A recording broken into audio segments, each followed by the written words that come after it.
What's up, everyone? Today we're here with Alyssa Garcia, who's a D1 at the Texas A&M College of Dentistry. We're going to learn a little bit about her journey to dental school and her experience as a first year during COVID. Thanks for being here today, Alyssa. Hi, thank you for having me. And we're lucky to have people like you who are, willing to give up some of their time to help pre-dents. So can you start off by just giving us a brief description of your undergraduate journey, like, where you're from originally, where you went to school, and what got you interested in dentistry in the first place? Yeah, okay. So I'm from Calallen, Texas, which is a small town outside of Corpus Christi, Texas, which is like South Texas. And I went to school there at Texas A&M Corpus Christi, so I stayed home, which was nice because only like 30-minute drive from my hometown. Mhm. I majored in biomedical science with a minor in chemistry. And then I did like 3 years of research with one of my microbiology professors, which was really nice. Um, I did not, so after my 4 years, I didn't take a gap year, I didn't do masters. I went straight into dental school, which I was very fortunate for. So what got me into dentistry was, so I have three siblings. Mhm. Um, and my oldest sibling, my sister, she is a dentist. So when I was a little girl, she was in dental school. And so growing up, like I didn't really play with like Barbie dolls or like any of the little, things a typical little girl would play with. I had big gloves for my sister.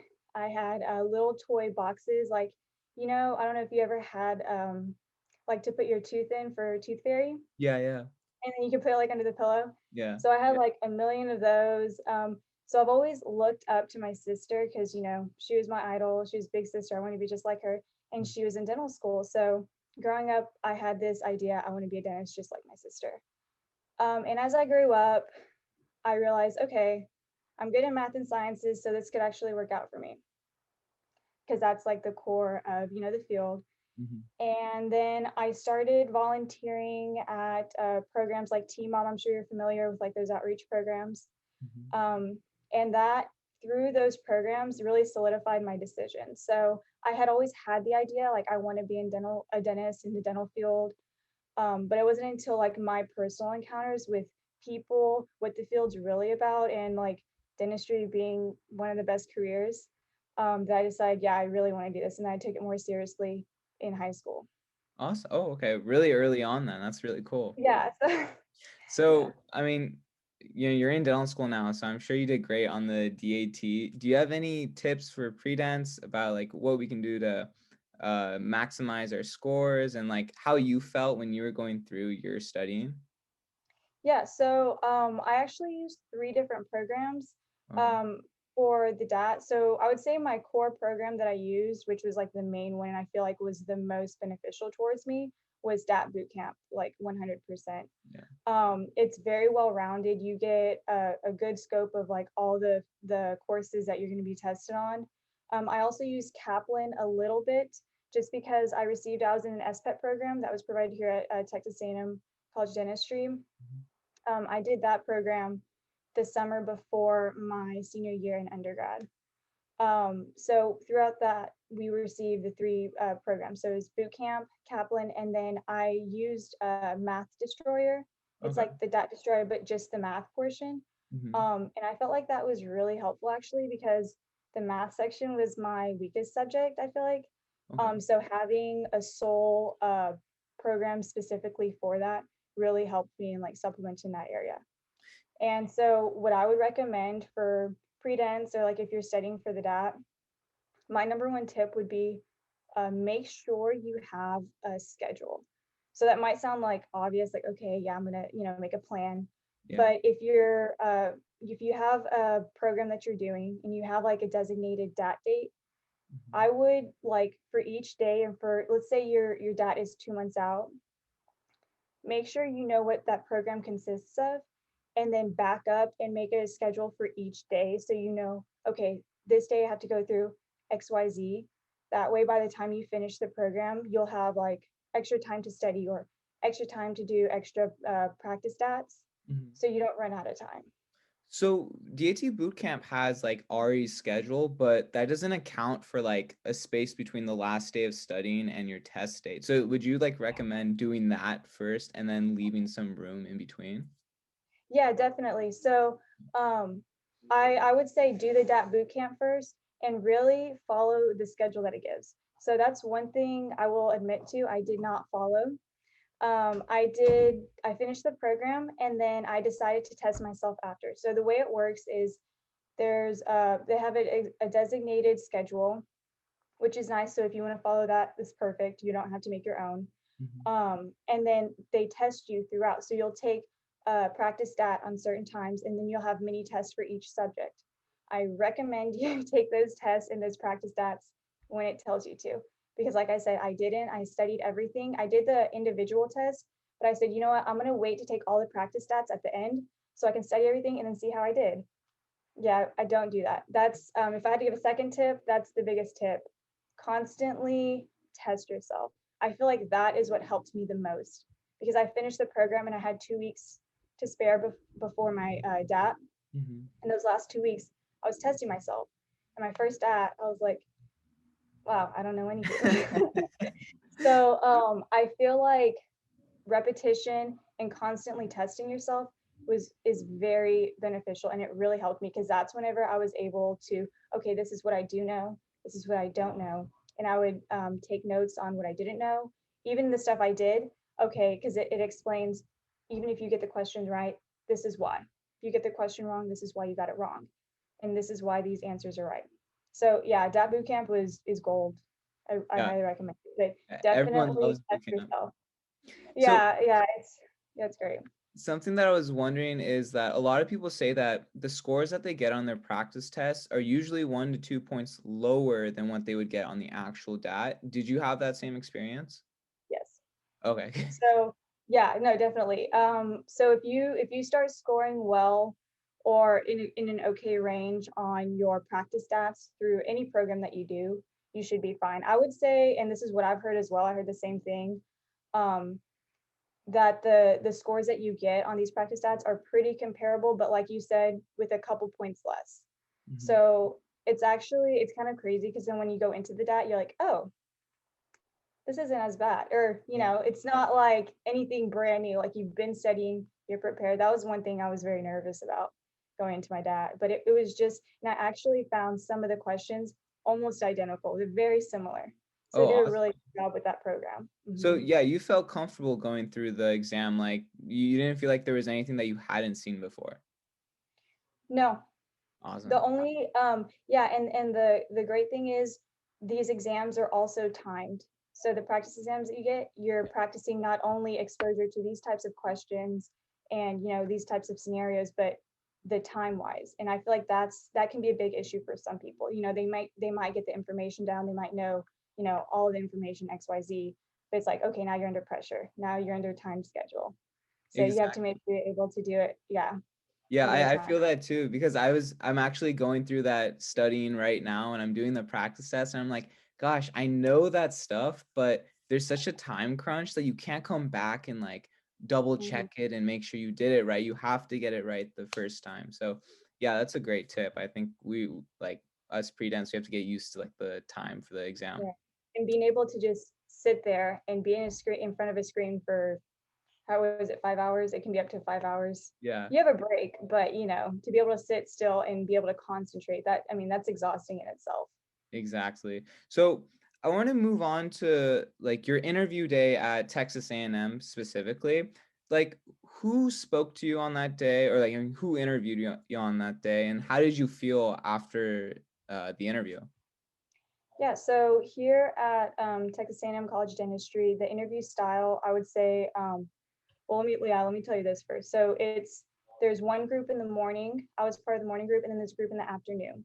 Okay. So I would say it's about five of us, and we cycle between three. I think they're called mini interviews. So you'll have three different interviews, and I think they were about 12 minutes each, and they're different styles. So you'll for sure encounter, if you interview here at A&M, the assistant dean, or she's the dean of admissions, And so every dental student that interviews here will go through her first, or not first, but will for sure go through her. And then there's two others, whether they be faculty or professors throughout the school, throughout the college.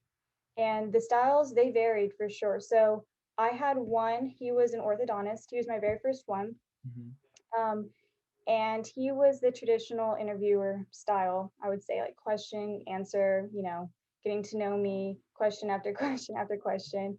And the other two were more informal, I guess you could say. I feel like they were wanting to get to know me more as a person. And you could tell it was more conversation. How was your day? How was your drive up here to Dallas? Because I'm from Corpus Christi. So it was very reassuring that, they're not just here to nail you. The whole interview style process here at this college, I felt it was not like too intense. I felt comfortable. So Awesome. I mean, at first, yeah. So at first, I was very nervous. It was my first interview was here at this college. But then after my first mini session with the orthodontist, with the interview style being my first one, I was feeling good. That's great. I So felt a lot better. did you ever show interest in Texas A&M like beforehand, like in their College of Dentistry? Do they host? I know you said you were a part of a lot of pre-dental events. Were any of them hosted by Texas A&M? Yeah, so well, my very first encounter here, it's funny you asked that question because this was not originally my first pick of school. Okay. So like I said, my oldest sister is a dentist. She lives in San Antonio and she went to dental school in San Antonio. So my, growing up, I want to go to San Antonio. I'm gonna, go to dental school in San Antonio, live with my sister. So that was my, first pick before even applying, before interviewing anywhere. And my brother, so I have a brother 3 years older than me. He's actually in dental school as well. He goes here to this school, so it's nice to have an older sibling here with me. His first interview here at Texas A&M College of Dentistry, my mom, my dad, and I, we actually came with him, and which was nice because I got to see the campus. And so I came along, and do you know that I guess you could say that vibe that you get, like kind of like an undergrad when you're testing out schools, you're like, oh, I can see myself going here. Like, yeah, the people are cool.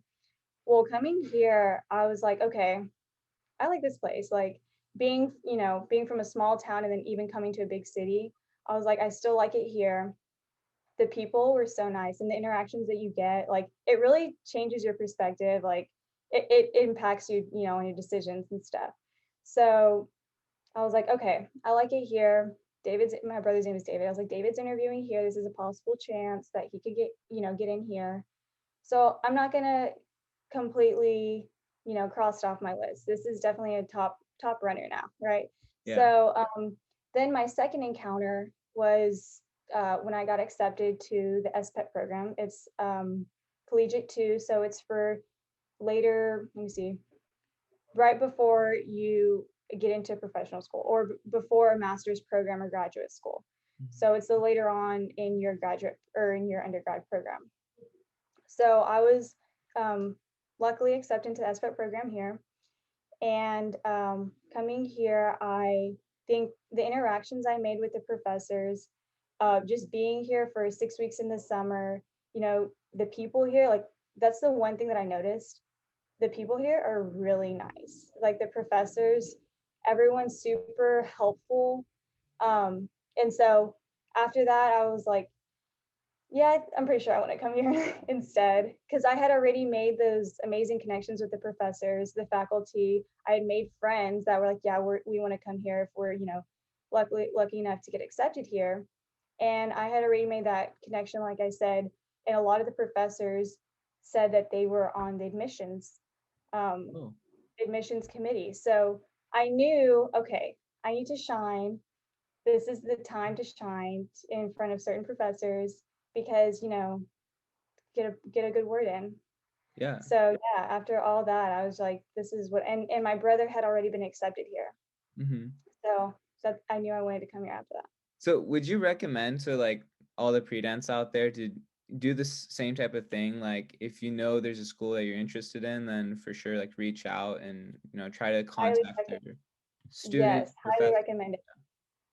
Even if, you don't think this is your top school, like for me, I wanted to come here just by chance, and not even, like I said, even if it's not your top pick, for the exposure, because we did so many hands-on learning skills in the lab with restorative lab, operative, the sciences that you encounter. Like, I had never taken neuro in undergrad. I was taking that my senior year, and this was before my senior year. Mhm. So I took a neuroscience class with a dental professor here at a, college of dentistry, and it was pretty intense.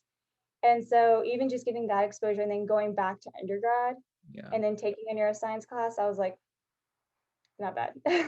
So any interactions, any courses you can take, like exposure, I recommend it to anyone. If it's your choice of school or not, the exposure is amazing. That's awesome. Those are great tips. So now you're finally in dental school. So how was that transition from, being a pre-dent to, and wanting to be a dentist for so long to finally being in dental school? And how has COVID affected all that? COVID. Yeah, so well, everything with COVID, the lockdown happened my spring semester of senior year. Mhm. So we had started Zoom University, my spring semester, the end semester of my senior year. Mhm. And then we got the email that all of our classes, for sure in the fall of my D1 year, would be online on Zoom. And so at first I was kind of upset by that because, the only thing that came to my mind was I wanted to start professional school like everyone else. I didn't want to be impaired in any way. I just wanted it to be normal. How is this going to work? We're the first class to do a full year of, on Zoom. So, but then I realized like there's nothing we can do about it. We have to look at the bright side of things. I'm lucky enough to be attending this university. I'm sure they have things under control. Um, and after starting online, I realized, okay, this could be a good thing. This isn't necessarily a bad thing. Yeah. Um, in dental school, in person before COVID, it was 8 to 5 every day in person, physically and mentally. You had to be Yeah. concentrating. You had classes after classes, especially the first year. The first year is all pretty much undergrad again. It's all Oh. your lecture classes. Yeah. You do get lab time, but it's pretty much a repeat of undergrad. Oh. Um, so at first, like I said, I had to take it in, and then I was actually pretty thankful after finishing a full year of dental school online. Um, I was very thankful it was online. I mean, it's not so bad attending class in your pajama bottoms. So Yeah, but like that's the upside that like all dental students I've talked to, talk about. Like they say, yeah, like you can just stay in bed and like check into all your classes. Like that sounds great. Like that's probably like one of the best things to come out of online school. So can you talk about like the, typical day in the life of a D1? Like, I mean, you said a lot of it was just like undergrad. So, but like when do you get to go into sim lab? yeah, so as a D1, our first semester, we were introduced to gross anatomy. So we did our anatomy courses, functional anatomy. The first 4 weeks, like I said, was pretty much a cram of undergrad again. And then after the first 4 weeks, that was our first major course. The rest of that first semester was our functional anatomy. Like I said, we did gross lab. And we also had rotations in lab for restorative dentistry. So we did go in person for hands-on, which was very nice because I was able to meet in person half of my class. So the restorative dentistry rotations was split up into two different groups, Group A and Group B. Mhm. And so I had only met half of my class, and those groups stayed and going into the second semester. So I'd only physically in person met half of my class. I mean, I saw them online, which was nice, but that was how that rotation went. And then in the spring, we did physiology was our main course, Mhm. and it was still restorative. It was a little bit more operative. We did drill more in the second semester into teeth. So the first semester was more wax ups, practicing hand skills, not on a pole. So a pole is like where you attach it to the desktop Mhm. and you put your type on it and it doesn't move. The first semester we didn't have to do that. It was more getting used to your hand skills, Mm. waxing up teeth. Like I said, the second semester was more so drilling. So you would just Towards like hold it like this in front of you and Yeah, go up. yeah. So we'd be desktop, like, and you can just hold it in your hand, or you can set it on your desk. It was the best way to learn at first, because it's like I said, it's just getting used to the drill, getting used to your instruments, your hand skills in general, any kind of dexterity. Right. And then the second semester, towards the end, we started putting it on the pole, which is where it's attached to the desk, and it's more so in your lap like a patient, kind of simulating a patient's mouth. Not so the whole head, because we don't have the head yet. Yeah. This year, so I'm a D2 now, we move into the sim lab, which should be interesting because now it's not just the type DONT. We have a patient that has cheeks and a mouth, and a head. Yeah. So it's going to be interesting. I'm really looking forward to it, though. So do you feel like your school is still able to keep you up to like the same standard as they did for previous D1 classes, pre-COVID? Like, and because Um, you weren't able to go into sim lab, right? So you were mainly like at home practicing your drilling. Well, so we did go into lab for restorative. So sim lab in general doesn't start till the second year. I probably should have clarified that. Sim lab doesn't start until second year in general, pre-COVID, post-COVID. So I don't think that we were impaired lab-wise in any way. We didn't have as much time. So I think before COVID, they would have so our class is about 100, a little bit over 100 students Okay. in lab. I think maybe a couple times a week. So we ended up going up a couple times a week anyway, like 2 or 3 times a week. It alternated. And we got more exposure the second semester. We were going more often when, COVID was a little bit more chilled Yeah. out. And after the vaccine and everything. But no, I don't. I mean, I know some schools, they had to wax at home. We were fortunate enough to go in person and do that. Okay. So that was nice. That's good. The And only other thing is, I'm sorry. oh no, sorry, continue. Sorry. Okay. The only other thing that I think might have been less because of COVID, or we might have been a little bit impaired, was gross anatomy lab. So normally there would be I think half the group in the gross anatomy lab, and you have 6 different people to a cadaver. Yeah. Whereas it was only 2 of us. So in a way, it was nice because it wasn't as crowded. You did get more one-on-one with your professor, so that was definitely beneficial. Oh, awesome. So has your school given an update on like when you guys will go back in person? Like, I mean, things are starting to look a lot better now. So I'm assuming like Texas is, on board also, right? Oh yeah, definitely. So we will be 100% completely back to normal in person in the fall. Awesome. So Awesome. yeah, I'm really excited. So right now we are in person with our lab for our summer session. We're still on Zoom with our lectures, but I think it's because it's also convenient. Um, we only have about 3 classes a week. The summer is super like relaxed. It's not like lecture heavy at all. It's more so lab time in the summer. Awesome. That's really cool. So I know you mentioned already that you were able to meet half of your class. Have you been able to like develop any strong friendships or like in like study groups and be able to hang out with your friends, or is it more Yeah, like independent? yeah, definitely. So, like I said, I had met some through Zoom, and then I met some in my rotation for restorative lab. I'm very fortunate enough that I came into dental school knowing some people because I met from SPET program, and they were also fortunate enough to be accepted as well. So I came in having friends, which was very beneficial.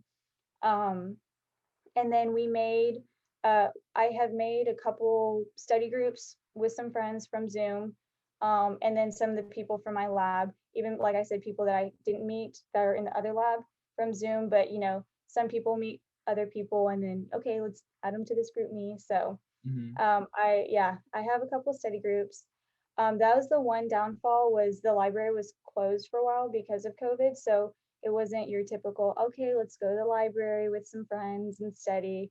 We couldn't do that for a while. So that was kind of a downfall, but after a while we were able to, and I was able to meet some friends that way.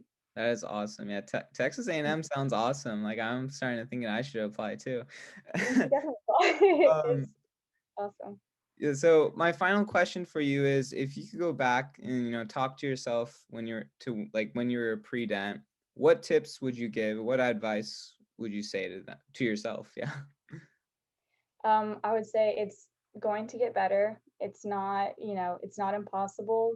And I would tell myself this, especially during my DAT taking time, because that was I'd say that was probably my hardest time up until dental school, was the DAT process. Um, keep, keep going. What you're doing is worth it. And you're going to make it. You're going to be fine. All this hard work is not for nothing. Yeah, that's comforting for me to hear too. So yeah, thank you so much, Alyssa. We really appreciate, you taking the time out of your day to do this. If our followers have any additional questions for you, is it possible they can reach out to you either through Instagram or email? Yes, of course. Do you want me to say my email or my Instagram? Yeah, I feel like that would be just too long for you. Yeah, so we'll Yeah. include that Okay. in the description of the video. Other than Yes. that, thank you again. And everyone at home, if you haven't already, make sure to hit the like and subscribe button. And if you want to be notified when we upload new content, hit the notification bell. And if you have any questions for us at FutureDDS, you can always DM us on Instagram @_FutureDDS, and we'll try to reply as soon as possible. And until next time, we'll see you all then. Bye. Thank you so much, Nick.